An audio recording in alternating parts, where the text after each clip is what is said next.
A tiger doesn't post the hunt on LinkedIn before it happens. It doesn't warn the herd. It doesn't build anticipation. It disappears into the tall grass, and the first anyone knows about it is when it's already over. Compare that to how most men chase what they want. They announce the goal before they've done anything toward it.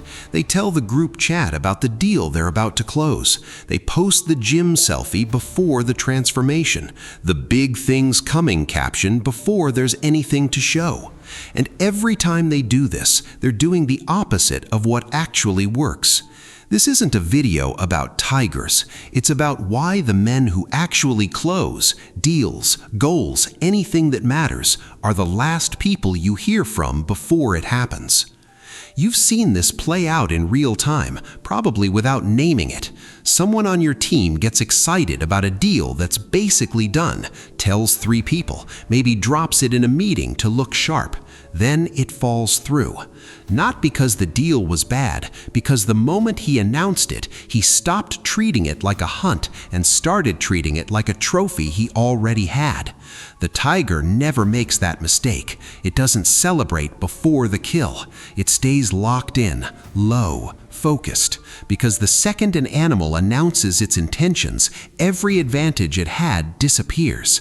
The prey moves, the moment is gone, and the tiger goes hungry, not because it wasn't strong enough, because it talked when it should have moved. This is the part most men get backwards about closing anything, whether it's a client, a negotiation, or a goal they've been chasing quietly for years. They think the deal gets stronger the more people know it's coming. It's the opposite. Every person who hears about it becomes someone you now have to manage. Their questions, their opinions, their "did it happen yet?" texts that arrive right when you need to focus, not explain yourself. You've felt this. You've had a goal that felt exciting and private, and the moment you told people, it started to feel like a performance instead of a plan. That's not paranoia. That's what happens every time you trade momentum for an audience. Watch how this shows up in the business world specifically, because it's almost a tell. The people constantly talking about the deal they're working on, the round they're about to close, the client they're in talks with, half the time nothing happens. Meanwhile, the ones who actually close, the top closers in any room, are quiet until there's a signature. They're not being secretive out of ego. They understand something the loud ones don't. Leverage disappears the moment the other side knows how much you need this. A tiger that announces it's hungry loses the hunt before it starts, because now the prey knows to run. A closer who announces desperation for the deal loses the negotiation before it starts, because now the other side knows exactly how much room they have to push. This is where it gets uncomfortable, because you've probably done this without realizing what it cost you.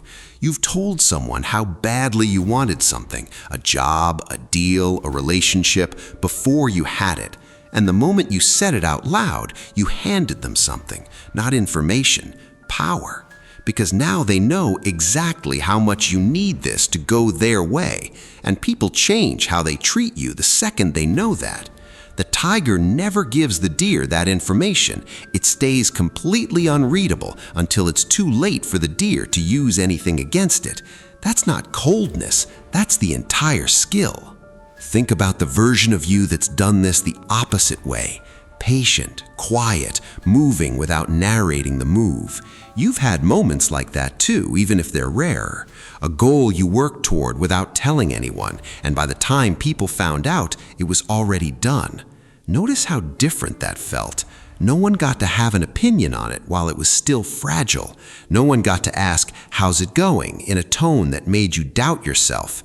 It just existed, finished, the moment other people found out about it. That's the tiger's advantage, and it's available to you every single time you're tempted to announce something before it's real. Here's the part that separates good closers from great ones, and it has nothing to do with charisma. It's patience before the strike. Everyone assumes the tiger's power is speed, the burst, the kill, the moment everyone actually sees. But the real work happens in the waiting. Hours of stillness, reading the terrain, positioning without moving too soon. Most men can't do this part. They get impatient, they force the conversation, they push for the close before the moment is actually ready, and they spook the exact outcome they were trying to get. The best closers you've ever met, the ones who make it look effortless, aren't lucky. They're just better at waiting without needing to prove they're doing something. This shows up outside of business too, in every area where men lose ground by needing to be seen working towards something. The guy at the gym who posts every workout isn't necessarily the one who transforms the fastest. Sometimes the fastest transformation belongs to the guy nobody's watching, who shows up, does the work, and lets the results speak the one time it actually needs to. The same goes for money, for skills, for anything you're building quietly. The tiger doesn't need an audience to validate that the hunt is happening. It only needs the result. And the moment you start needing an audience before the result exists, you've turned a private discipline into a public performance. And performances can fail in front of people, while private work only has to succeed once, in silence, before anyone's watching. There's a reason this feels hard to actually do, even when you understand it logically. Announcing things feels good. It feels like progress. Telling someone, "I'm about to close this," gives you a hit of the reward before you've earned it. You get treated like it already happened, even though it hasn't. That's the trap. You're borrowing against a result you haven't produced yet. And if it falls through, you don't just lose the deal, you lose the story you told about yourself in front of everyone who heard it. The tiger never borrows against a hunt it hasn't finished. It doesn't feel any different mid-stalk than it does at the kill, because it was never performing for anything except the outcome itself. So look at what's actually happening when you keep the move to yourself instead of narrating it. You keep every advantage that comes from being unpredictable, because nobody can plan around a decision they don't know you're making. You keep your leverage in every negotiation, because the other side never learns exactly how much you need this to work. You keep the ability to walk away, because you never publicly committed to needing it in the first place. And you protect the thing that actually matters, the result, from becoming a referendum every single person gets to weigh in on before it's even finished. None of this means becoming secretive for the sake of it, or refusing to share your life with people who've earned the right to know it. It means understanding the difference between people who need to know and people who just want to know. Most of what men announce isn't for anyone who needs the information. It's for an audience that wanted a preview, and every preview you give away is leverage you'll never get back once the real moment arrives. You already know the deal, the goal, the thing you'd been sitting on that you almost told someone about this week. Ask yourself honestly, did they need to know, or did you just want the moment before you'd earned it? The tiger never answers that question out loud. It just moves. And by the time anyone knows what happened, it's already finished, and there's nothing left to argue with, just a result, sitting there, undeniable, because nobody saw it coming. Comment "tiger" if you move in silence.